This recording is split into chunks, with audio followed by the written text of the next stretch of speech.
Okay, it looks like we sort of settled down with numbers now. Welcome again to IT Masters webinar on making it easy to tick off postgraduate course from your 2024 bucket list. Fortunately, we avoided the pitfall that would have been having it on a Wednesday on Valentine's Day because we normally do these things on Wednesday. Before we start, just a little bit of housekeeping. First, I'd like to acknowledge that we're streamcasting, broadcasting, whatever you want to call it, from the lands of the Wurundjeri, and we pay our respects to their elders past, present, and emerging.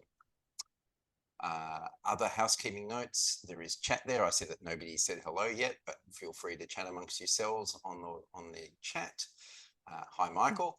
And also there's a Q&A section. So if you've got questions that you want us to sort of go into a little bit of detail, bang them through on the Q&A, and the chat is really for everybody to talk and share stories or notes or whatever you want to say on it, basically, as long as we're respectful and having a bit of fun. So tonight's a bit of an information session. I'm Shane Murphy, the Sales and Marketing Manager, and as it says, sometimes MC. I have to say I've catfished this a bit. That is, I'm slightly older than that photo. I have less hair, but there you go. And I'm joined tonight by Anna Lee, our eligibility officer, who knows far more about this stuff than I do. G'day, Hi Anna. everyone. Hey everyone. Hi Shane. Hi. And so tonight it's going to be short. So unlike some of our short courses that go for a good hour and a half, so that we should bang this out in well under an hour, unless you've got some tricky questions.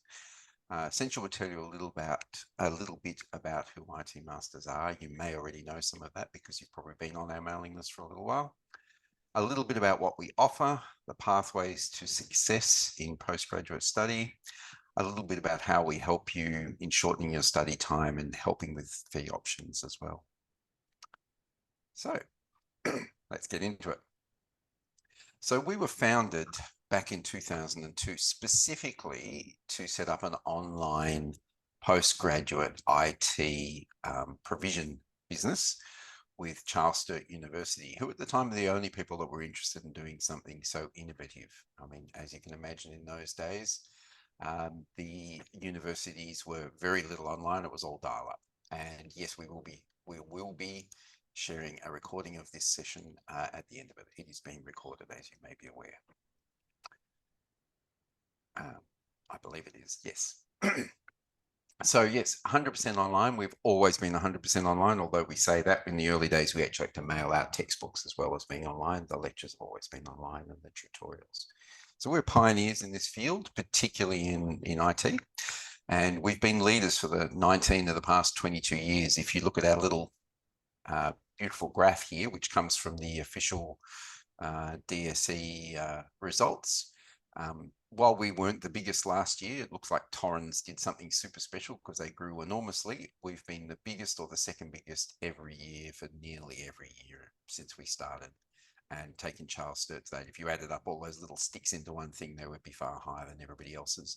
You can see that most universities have a bit of a belt at it every few years, and then their interest drops off. We're the only people that actually just do this as our main business. And that's why we've got reasonably good at it. We also have a unique model in that IT Masters provide 50% of the subjects, and that's what we call the industry subjects. And we use mentors, as we call them, who have actually come from the industry or work in the industry still. About 50 to 70% of our mentors at any given time have a day job doing something like cybersecurity or IT networking or whatever it is. You know, they work for AWS, they work for various different companies. The other 50% comes from Charles Sturt, and Charles Sturt provide the academic, more formal side to it. And there's differences you can see differences in the way that the subjects are run and the outcomes of them as well behind that. But it does mean that by the time you graduate, you probably have something that's a little more geared towards industry. I do know that in some areas, specifically, say cyber at the moment, there is a lot of complaints from industry about graduates being churned out without enough hands-on knowledge. So I'm hoping that we address a lot of that. Excuse me. We also tie our courses in with industry certifications. There'll be a lot more information about that further on, but it does mean that we run very closely with a lot of the big names in industry certifications, people like Cisco, CompTIA, Microsoft. A lot of those courses actually get credit within our structure, and that is vetted by the university as well. So it's actually married subject against subject and content against content so that they're very closely aligned.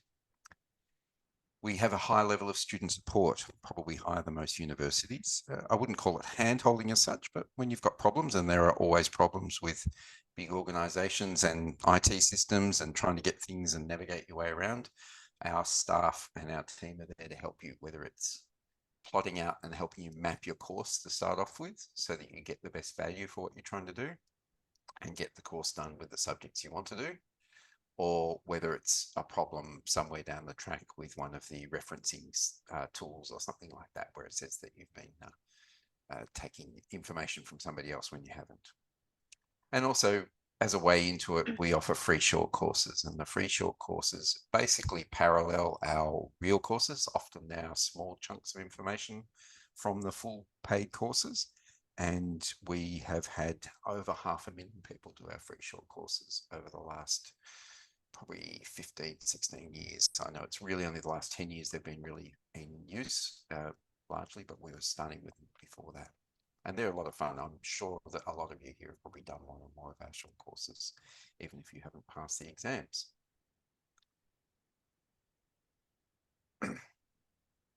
So why would we want to help you save time and money on your degree? It's all about what we call the IT Masters philosophy, and it spreads through a lot of areas. It's about student care, really. And we figure that if we do the right things by the people who are our students, then they are going to be happy to study for us or with us. And in the end, they will give us a good recommendation to other students. We see that a lot of our students come and join us because they've spoken to somebody else who's done one of our courses, and they get a good rate generally. We'd also be happier to see you do effectively half a course with us and save some time and some money, then grind your way through a whole course and offer repeating things that you probably learnt on the second day on your job and emerge a little bit frustrated with a longer course. On average, 27% of our students have already studied with us at some point, or at least enrolled and maybe had to drop out because their circumstances weren't quite the same. We recognize that, all of you have extraordinarily busy lives. Most of the people that do our courses are a little bit like Keelan there. They're in the mid of their career. They may or may not have got a previous qualification. And what they really want to do is to get a qualification, learn more, and get ahead in their career. And we're there to support you doing all of those things. At the same time, we also find that our students tend to just finish their courses a little bit more often than the average Charles Sturt student. They tend to get slightly higher marks across the board, and they tend to be more consistent and have less issues. And that's because you're working people who have, they've got a task to do and they want to get through it. So I thought we'd talk a little bit about the courses that we offer. If you may or may not have seen all the information on them, we're not going to go through this at enormous length. We're just going to talk about them. So, Anna, do you want to tell us a little bit about cybersecurity? Yeah, so with the cybersecurity course there, everyone, it's one of our most popular courses out there. So we've got a grad cert and a master's in cybersecurity. So the grad cert consists of 4 subjects, which is broken down into 2 academic subjects and 2 industry subjects, which you can choose from. And then the master's, there's a total of 12 subjects. And cloud computing is the same format as well. So we've got 2 electives from each. We've got a grad cert and masters. Network project, applied digital marketing, and business admin is a little bit different. So there are 2 core subjects in our grad certificates and then 2 electives in each. Our business admin courses are particularly popular if you were looking at managerial roles. That's a good course as well. With the computing career transition, that's an overall course there. That course there has a lot of subjects that you will find across our cyber cloud networking project and as well as applied digital marketing and business admin course if you're not too sure which subjects or which area you'd like to move in. The computing career transition also has an internship subject if you are interested as well, just to get some, I guess, work experience in as well, counted as a subject. Exactly. And I Mm. think, if you look at the BA subjects and obviously the business administration starts out with a grad cert, but also leads to a master's and MBA. It is a unique MBA in that you're able to do the core of the course, which is primarily management type subjects like you get in the normal MBA, but then most of the electives that you pick can actually be in your area of specialization. So you can do an MBA there's half management and half cybersecurity, or an MBA that's half management, half project management, and so on and so forth. And that does make it a unique offering, particularly if you work in the field and you want to get a little bit more ahead. And it's always good to have an MBA in your career. And computing career transitions in the same sort of way. It's a bit of a sampler. The other thing I would mention is about our project management course. It does have quite a IT bent to it. So it is very much an IT project management course, and most of the references throughout it will often be to IT subjects because most of our lecturers and mentors have come from an IT background. So again, it's very tailored and quite niche in the way it works. It will give you the principles that will enable you to use project management on a building site, but you won't have some of maybe of the specialized areas that the building project management course would give you. Networking systems admin, by the way, we've been doing since the beginning. It's the oldest course that we have done. And these days, the overlap between that and cloud is quite large in terms of what you can do in terms of subjects. I suppose just that the network one is probably a little bit more internally focused, and the cloud one is a little bit more externally focused. So how do we actually get there? What happens? So you may or may not, as I said before, have done a undergraduate degree or a master's degree, or you may have just done high school or left even at the end of year 9 or 10. Most of that doesn't matter. Obviously, if you've done a BA or another degree, a bachelor's degree, or you've done a master's degree or something, it's very easy as a qualification to get in and then apply to one of our graduate certificates or master's degree. If you don't have any of those university qualifications already, it's also possible to come in via relevant work experience. And I would say, how many do you think, Anna, actually, what percentage of people would come in via the work experience route rather than a previous degree? I would say probably 60-70%. The Yeah, majority of our students cohort comes through work experience there. yeah. Mm. I thought that would be the case. And often, speaking really about it, they are the people that also do better many times. Even people that may not have done that well in high school or hated high school in particular often do very well when they come to do these courses because they're much more sensible. Everybody's adults and it all goes well.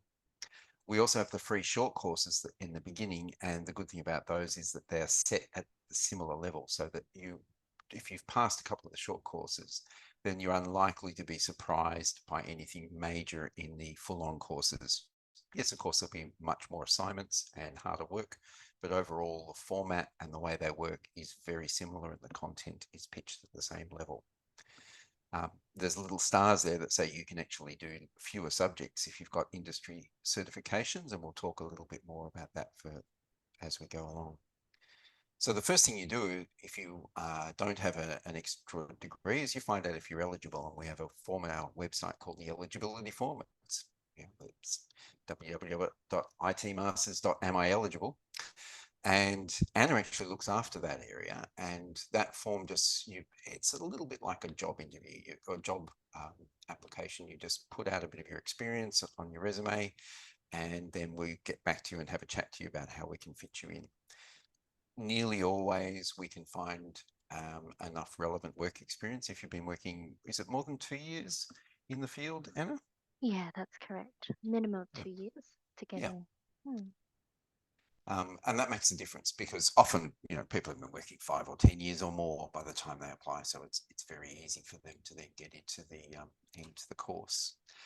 Just to give you a bit of an idea about pricing, these days the current prices are $3,890 for a subject, or just over $15,500 for a graduate certificate. And if you get the magic of Commonwealth supported places, which are available at the moment, you can save up to 71% on your course fees in some areas. Not all areas are available for Commonwealth supported places. There are in fact only five courses, and we'll talk about those in a little while, but it goes down from 3,890 to 1,116 for IT subjects and a little bit over $2,000 for business marketing subjects. And that, those discounts apply across the board. Now, the one thing I would say about Commonwealth supported places is the government has told us that they are going to eventually can that. And at the moment, we don't know whether we're going to get them or not further on in the year. We certainly do have them for the current session, which starts in about 3 weeks. Also means that if you do a graduate certificate and then go on to do a master's in the same area, you not only get credit for all the subjects that you do, but you get 10% discount on the extra subjects as you go through. And we try not to focus too much on the money side of things, but it's more about saying, okay, we want you to be aware that it is not quite as much of a burden as you might expect. And I might just pause here because Brian sent through a question. There are a couple of little questions. Are you able to start halfway through a year? I'm currently in the middle of a project management cert funded by my employer and have already done the grad cert in system admin with networking in IT Master 2 years ago. Oh, Yes, you can start in March, you can start in May, you can start in July, you can start in August, you can start in November. The May and August start sessions are our terms, and they only have a very limited number of subjects. So the best place to start is either late Feb, early July, or early November. So it's very easy to do, and you will get credit for your grad cert in sysadmin as well, if you want to come along. Michael's also asked, can subjects in previous grad cert courses be used as credits in other grad certs? IT 531. I'm assuming the answer is yes, but Anna, I'm sure it's probably something like yes, but. Yes, so as long as it fits within the master's course structure there, Michael, we can definitely pop that through as credits there. Yep.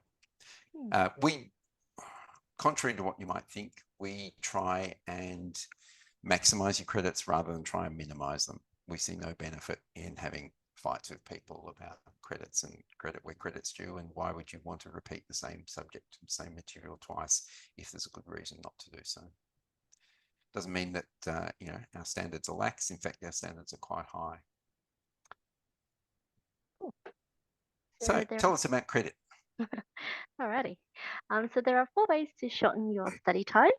So one of them being from industry certifications.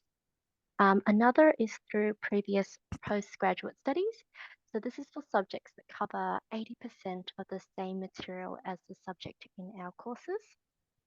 So while we don't give credit based on previous work experience, if you are an ACS member and apply to have your level of experience assessed, you can get 2 subject credits if you're an ACS certified professional or an ACS certified cybersecurity professional, or 1 subject credit if you're an ACS certified technologist or an ACS certified cybersecurity technologist. The last way to gain credit into our courses is to sit and pass 3 or more of our IT Masters short courses online, which gives you 1 IT Masters elective subject credit into your degree, and that will save some time there as well. The maximum level of credit you can receive is no more than 50% of any course, and you can receive credit at any time in your studies up to your graduation as well. This means you don't necessarily need to have completed the certifications before enrolling. For example, you can be studying a certification that grants credits while studying your course and apply to receive credit to finish off your degree right up until graduation. So do talk to us of your plans and any future plans in attaining any certifications or any studies, and we can help map out your subjects and credits to ensure you meet the course requirements as well. This credit thing is quite unusual too, as to my knowledge. Every university does credit for university study, but the other three areas are very unusual. As far as I'm aware, we're currently the only university that offers these ways of doing credit, and that has been something that we've built our reputation on, if you like, over the years.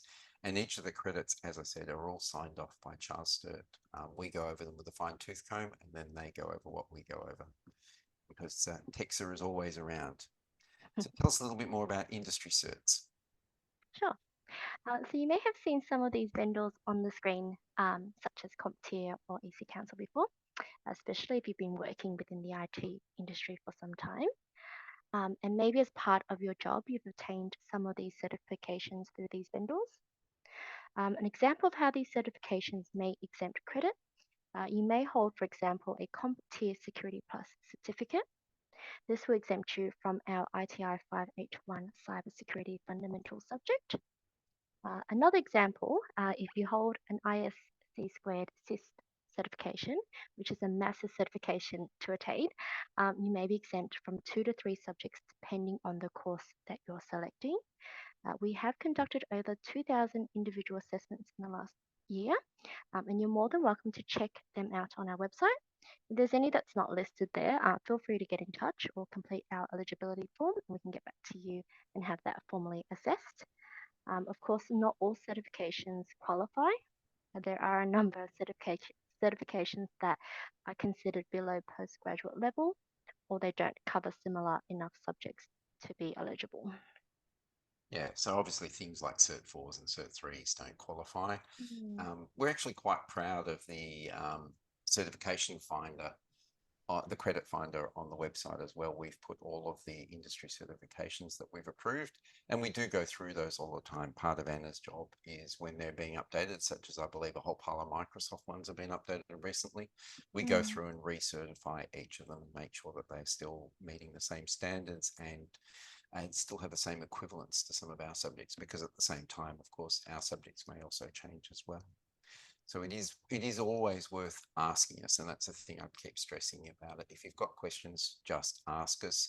I know, for example, that our Agile short course is one of the most popular, and we recognise that some of the Agile, some of the PMP, and the other one in the other big one in apart from Prince 2 in project management, it's being specifically done. And Cisco, we do quite a lot of the Cisco ones, although CCNA Security Plus, we've just retired. And we're now, because they retired a little while ago, and we're now doing Cisco Cyber Ops. In fact, the last last live webinar on that is Thursday night this week. It's a 4-week short course. So ACS, as Anna said before, I think she covered nearly all of this, but it's a different way of doing things. ACS actually go through and they check and ask you a number of questions. They do an interview, and the SFIA, I think, is a UK way of establishing whether you've actually done what you've said you've done. So it's based partly on your resume, but then they ask you things. Well, you were on that project. Were you the project manager? Did you just do tick and flick? Did you, get involved in this part of it?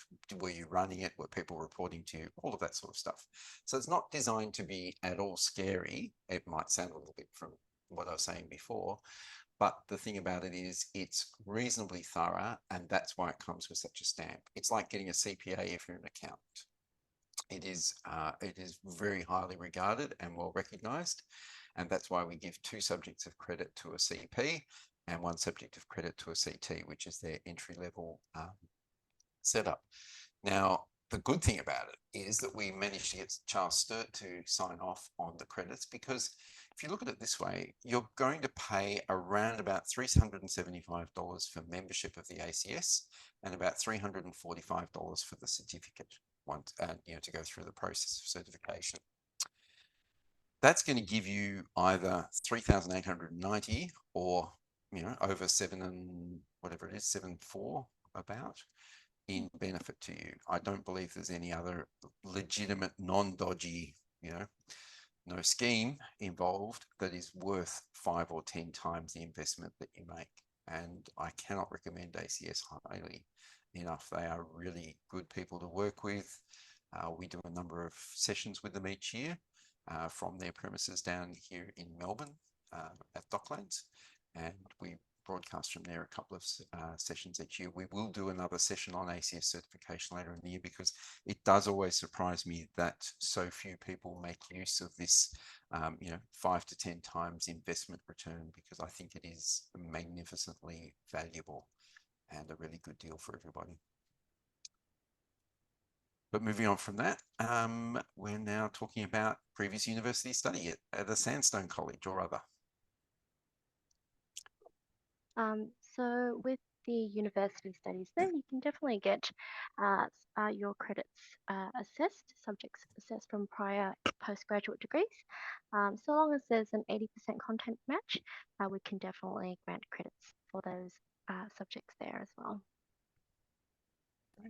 By the way, feel free to ask questions. It's a fairly quiet session tonight. There are only no less than 30 people in. So we're happy to answer things as we go along. Now, our free short courses are a little bit different. We have currently 50 odd short courses available. We retired 3 or 4 at the end of last year, and we'll retire slowly more over the next 3 years. We have a plan to update many of the courses that have been in there for 3, 4, 5 years, because things do move quickly. Last year, for example, we did ransomware. Did we do ransomware? No, we did cyber defense, Internet of Things, practical AI, and there was a 4th one which I cannot remember for the life of me. This year we're doing cyber ops. There will be a CompTIA plus security short course, and we'll be doing a webinar with CompTIA's Chief Evangelist James Stanger in late March as well, about interesting topics in CompTIA world in security. And there'll be 3 others. We've gone up from doing 4 new short courses a year to 6 short courses a year, of which a number will be refreshes of old courses, and a number will be brand new. So we'll be redoing the Agile short course, which is why I was mentioning it before. I think we've had 25,000 plus people do our Agile short course, but it is getting a little bit old now, so we're going to refresh the whole thing. So if you pass 3 of these courses, and pass means getting your actual certificate, and we want to see the certificates, then you get 1 credit against one of our subjects. One of the things about the credit options is you can only apply them to the subjects which IT Masters offer. Charles Sturt weren't generous enough to give us access to their subjects as well, but really that doesn't matter particularly much. It is a great way to test it out. You get to know your mentors, because a lot of the same people teaching the short courses teach the full courses.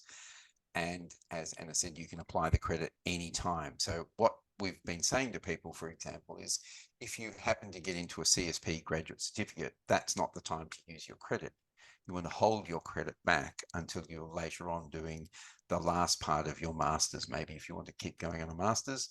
And then you're getting credits against a $3,890 subject rather than against a $1,000 subject. So it is very worthwhile to continue on doing that. And we'd also encourage you and assume that many of you are probably getting some support from your companies that you work for. And and so that's not really, that would help as well, particularly if you're getting CSP. It's a good thing to be able to say to your company. I'm just going to pause here to answer a question from Anthony. Currently working for an Australian company and be based in the EU. What amount of Australian daytime is typically required? So you don't actually have to attend any of our subjects live. Like this webinar, we record all of our subjects and you can play them back when you want. What you do miss out on that is the ability to participate in the chat, but there are discussion forums available for each of the subjects online. And you can essentially do the course completely in Australian nighttime without ever speaking to anybody in a live situation with delays in between. Otherwise, we do the lectures around about this time at night, between 7 and 9 usually, on a midweek, on a Wednesday or a Thursday or a Tuesday, and they would then be recorded. But 7 o'clock, I think, at night in the EU is about 7, 8, 9 in the morning. So you may be able to attend quite a lot of those courses, subjects. By the way, we do recommend that you try and budget. Excellent. You do try and budget for about 10 to 12 hours a week per subject of time that will take you between attending the lectures and reading and studying and doing assignments and the like. And so it's good to get that expectation in your head from the start, so that you won't, therefore, you won't later on feel a bit blown. But good. I'm glad that answers it for you. Commonwealth supported places, the beauty of those, which has been fantastic for us over the last 3 years. We've been very strong advocates of them, haven't we, Anna? Yes, we have. We've got some eligible CSP funded courses for our grad certificates, which includes the cybersecurity, cloud computing virtualization, as well as networking systems admin and the computing career transition. So with the courses, the CSP funded courses, they're eligible to our Australian and New Zealand residents and permanent residents as well. The CSP funded courses, at the moment, like Shane had mentioned earlier, our IT masters are reduced from 3,890, and your out of pocket would be $1,116 per subject. And for the managing and marketing subjects, they're reduced down to $2,040 per subject, which if you're looking at doing an IT subject grad cert only, you'll be saving close to $10,000 off your tuition fees.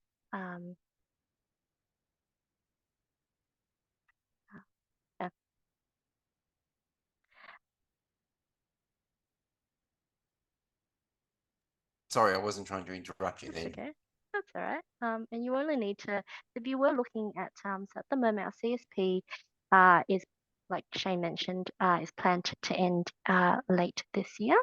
So it is, however, available for our upcoming February intake, but we don't have any confirmed places for later sessions. We do believe that there might run some spots in our July intake, but it is far from certain. If our best advice is to start now if you want to reduce your overall costs. So you only need to study one subject in the February intake just to lock in and secure your CSP funded courses. So studying one subject, you'll be looking at anywhere, like Shane mentioned, 10 to 12 hours per week, on top of your 1 hour webinar that runs during the week as well. Okay. So we're always a little bit careful about this because everybody's situation is unique. But essentially, there are ways to structure your course so that you can do it in the most cost-effective manner. And that comes partly from planning it out in the first part. So you do an articulated course. And there are a lot of rules. The other part of it is just continue to ask us about what the rules are and how they change, because they do change from year to year. For example, you could do a graduate certificate in computing and a graduate certificate in cyber, and then do 4 additional subjects and get a master's if you plan it the right way. And that would save you probably more than 2/3 of the cost of your master's. It's difficult to talk about exact numbers unless you have a specific situation. Your credits, as we said before, you save your credits until your master's if that's what you intend to do, to make sure you get the biggest savings possible. You can get alumni discounts, but they don't apply to any CSP course. And as Anna has said before, you can only get a maximum of 50% subject credit from any source at all. And once you've used the credit, of course, you can only use it once. They can't be double dipped if you do a second degree, for example. And as I said also earlier, industry certificates and short courses and ACS only apply to our part of the subjects, to the industry subjects. Now, often this can mean, we did some scenarios last year that would help you quite a bit if you did a CSP subject. So for example, Anna, do you want to take us through the example below? I think the numbers may be old on it actually, because we prepared it a little while ago. Yeah, absolutely. Let's have a look. Okay. So I think we do have some examples here. So the first example, let's say you have an ACS cyber technologist, and you've also completed a CompTIA uh, Security Plus, let's say. You have the option to enroll into the grad cert in computing career transition, first 2 sessions, and then enroll into the grad cert in cybersecurity for the next 2 sessions, and which totals to 8 subjects. Sorry, let me rephrase that. Sorry. If you utilize 2 of the CSP grad cert funded programs and enroll into and study both the grad cert in computing career transition and the grad cert in cybersecurity, you're down 8 subjects. And enroll into the masters, which means you're left with 4 subjects to complete. You can then utilize your ACS CT certification and your CompTIA Security Plus credit, which essentially means you're only left with 2 subjects to complete the masters. So the total cost, you're probably saving close to $20,000 going down that route there. So that's just one example that we can look at. If you have a whole heap of certifications and you were just looking at using credits, you can definitely take advantage of and study one grad cert and utilize a maximum of 6 subject credits when that into the masters, which totals to 6 + 4 is 10.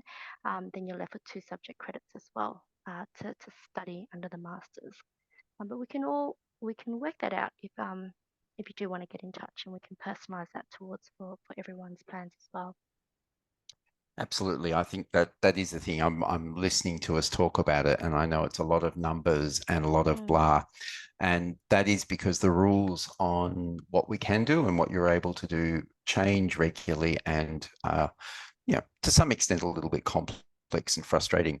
So the way we have generally done things is that our admissions people, when you apply, and remember, when you apply, there's no cost until you actually get to the first part of the course, and then you do get 4 weeks to decide if you want to continue in the course as well, because the census date, which is the date at which you have to pay for your course, is 4 weeks past the first week. So you can actually do 2 or 3 weeks if you're a little bit concerned about whether you're up for it or you've got the time, and then you can drop out afterwards and you won't have spent any money by that time. It's not something we want to promote in any sense, because we want you to stay on and study with us, but it is there and it does give you a way to ease yourself in. But part of that is that with our admissions team, which Anna used to be one of our admissions people, so she knows exactly how this works, you actually draw up a bit of a course map between you and the admissions person, and they will guide you or steer you or make suggestions as to how you can maximize the way you can do the course to get yourself through faster, because that's often worth more than the money, and also often to save a little bit of money because we have the CSP discounts at the moment. We do believe we'll probably get them for the mid-year session in July, but nothing is guaranteed at the moment. They've been relatively guaranteed for the past 3 years. So we won't go through a whole pile of different examples, because I think it is hard to do on this sort of session. It's much better to get your ideas about what you would like to do in front of us, and then we'll work really hard to see what we can do to help you. Is there anything else you want to add to that, Anna? Nope, that's pretty much sums everything up, Shane. Thank you. So these were some examples. We will actually take them out. That was meant to be hidden, that slide. But there you go. Tell us about all the fee payment options. Cool. So we do have some fees and funding options available for our Australian citizens. So Fee Help is available. So how to pay your fees? You can opt to choose to pay all your subject fees upfront. So you pay as you enroll by the census date, if you do want to go down that avenue. You also have the option to pay half upfront if you like, and use the rest on Fee Help loan. or you can defer your entire loan through fee help as well. In terms of credits, if you are applying credits, for example, if you're doing a grad cert, which entails of 4 subjects, and you're exempt from 1 subject credit, you will only be liable to pay 3 subjects. So that will save you some money as well. If you were applying for a CSP course, you can also defer your study fees through HEX Help as well. Great. And as we said before, we assume that a lot of our students get support from their organisation, either through reimbursement when you pass or through paying some of the fees. We don't actually get to see any of that because Charles Sturt does all the money side of things. But we assume that that's what happens, and certainly was what happened when I was in industry. Just so you know, most of the people in the business have worked not just in education, but in other areas. I spent 20 years in ICT and telco in various different roles. And so it is, you know, we do try and give you an experience that's more suited towards going out and working the day you walk out the door. This is not for undergraduates who are just trying to start off. I'll answer Pranavan's question in just a tick. But essentially, pathways to success. Am I eligible? Well, the short answer to that is for most people, you're usually eligible. We did have somebody recently who was 15 and his dad wanted him to apply. He was obviously clever enough, but he was not eligible because he did not have work experience, despite the fact that his father told us that he worked in his milk bar for 2 years. You know, we've had a couple of people who are tradies want to come in and do it, and they probably were just outside the eligibility. But for, say, something like a grad cert in computing career transition, that might have been the path for them because the eligibility requirement's much lower there. And often we'll get people who apply for, say, a cybersecurity grad cert or master's, and we'll say, sorry, you're not eligible, but if you do the graduate certificate in computing instead, then that will get you eligibility to continue on. And it's a way of going through the program and building up your learning along the way without having to get over a huge hurdle to begin with. I haven't studied at university for a long time, which often happens with our students. That's what the free short course is about. Try before you buy. Chew them all up. There's 50 there. There's some really good content in those. The AI one last year was particularly interesting, I think. There was stuff on ransomware the year before. I think the biggest one we ever had was preparation for CISM, the CISM certification. So we had about 10,000 people right up in that one. In fact, the webinar was locked out, which is the first time we've ever had that happen. And I don't have time right now. These are the other things that people say, well, we are 100% online, which means you can study at your own pace, no matter where you were, as we said before. We do encourage people to come to the live lectures and webinars because you get some interaction and possibly some networking, because let's face it, most of these people will be in the same subject areas as you, the same work areas, and overwhelmingly, our people live and work in Australia when they do our courses. They're either Australian citizens living overseas, or they actually are already in Australia, whether they're permanent residents or citizens. Because for an online-only course, of course, you don't get a lot of international students because there are no residency, there's no visa benefit for doing it. So it does mean that we're all about trying to help you get to your next level in your career, and that's what this is for. So in order to answer Pranavan's question, if you want to talk to us, you can ring us. There's our 1300 number. That will get through to Anna if you ask for her, or you ask for eligibility. You can email eligibility, that's Anna. You can look at our website. We have information about the scholarships. You can put an eligibility form in by going to itmasters.edu.au, am I eligible? You can look around at all the subjects. There's quite a lot of information on the subjects. You can enroll in a short course while you're there and start doing that, because all the short courses, of course, some of them have been there for years. The original subjects were done, 2, 3, 4 years ago. You can actually go onto YouTube and just watch the videos and do the assessments by enrolling in the subjects. So they're all the ways that we can be contacted: phone, email, get us on the website, and we'll get back to you. And often we're starting to put on the website as well, and on the forms, you tell us how you want us to get back to you. We can ring you back, we can SMS you, we can email you. I believe, Annie, you deal with a lot of people that don't ever really want to talk to you, I believe. Yep, that's right. So a lot of people, I guess it's hard to get in touch through phone during work hours, so they prefer emails. So whichever preferred style of communication you like, I can contact you guys there. Hmm. Absolutely. So I think now it's, do you have any more questions for us? Because we've pretty much reached we could talk about what we do for hours because that's the sort of people we are. However, I'm sure your time is valuable and you would like to know the answers to any other questions, but please just shoot away now and we'll allow a couple of minutes for that. And if there's no other questions, we'll start heading off. But thank you so much for coming along to these webinar and information sessions. We do them about 3 to 5 times a year, a few weeks before each session, just so that everybody knows a little bit more about what's going on. I can tell you the next short course coming up is on preparing for university study, and it goes into areas like how to reference, what's expected of you when you do an assignment, the reasons why, for example, in a master's degree, even if it's on practical subjects like cybersecurity, you might still have to write an essay as well as do other forms of assessment, a project or something. And that will be taken by our CEO, Chantel Hale, who has been with the company since it was founded back in 2002.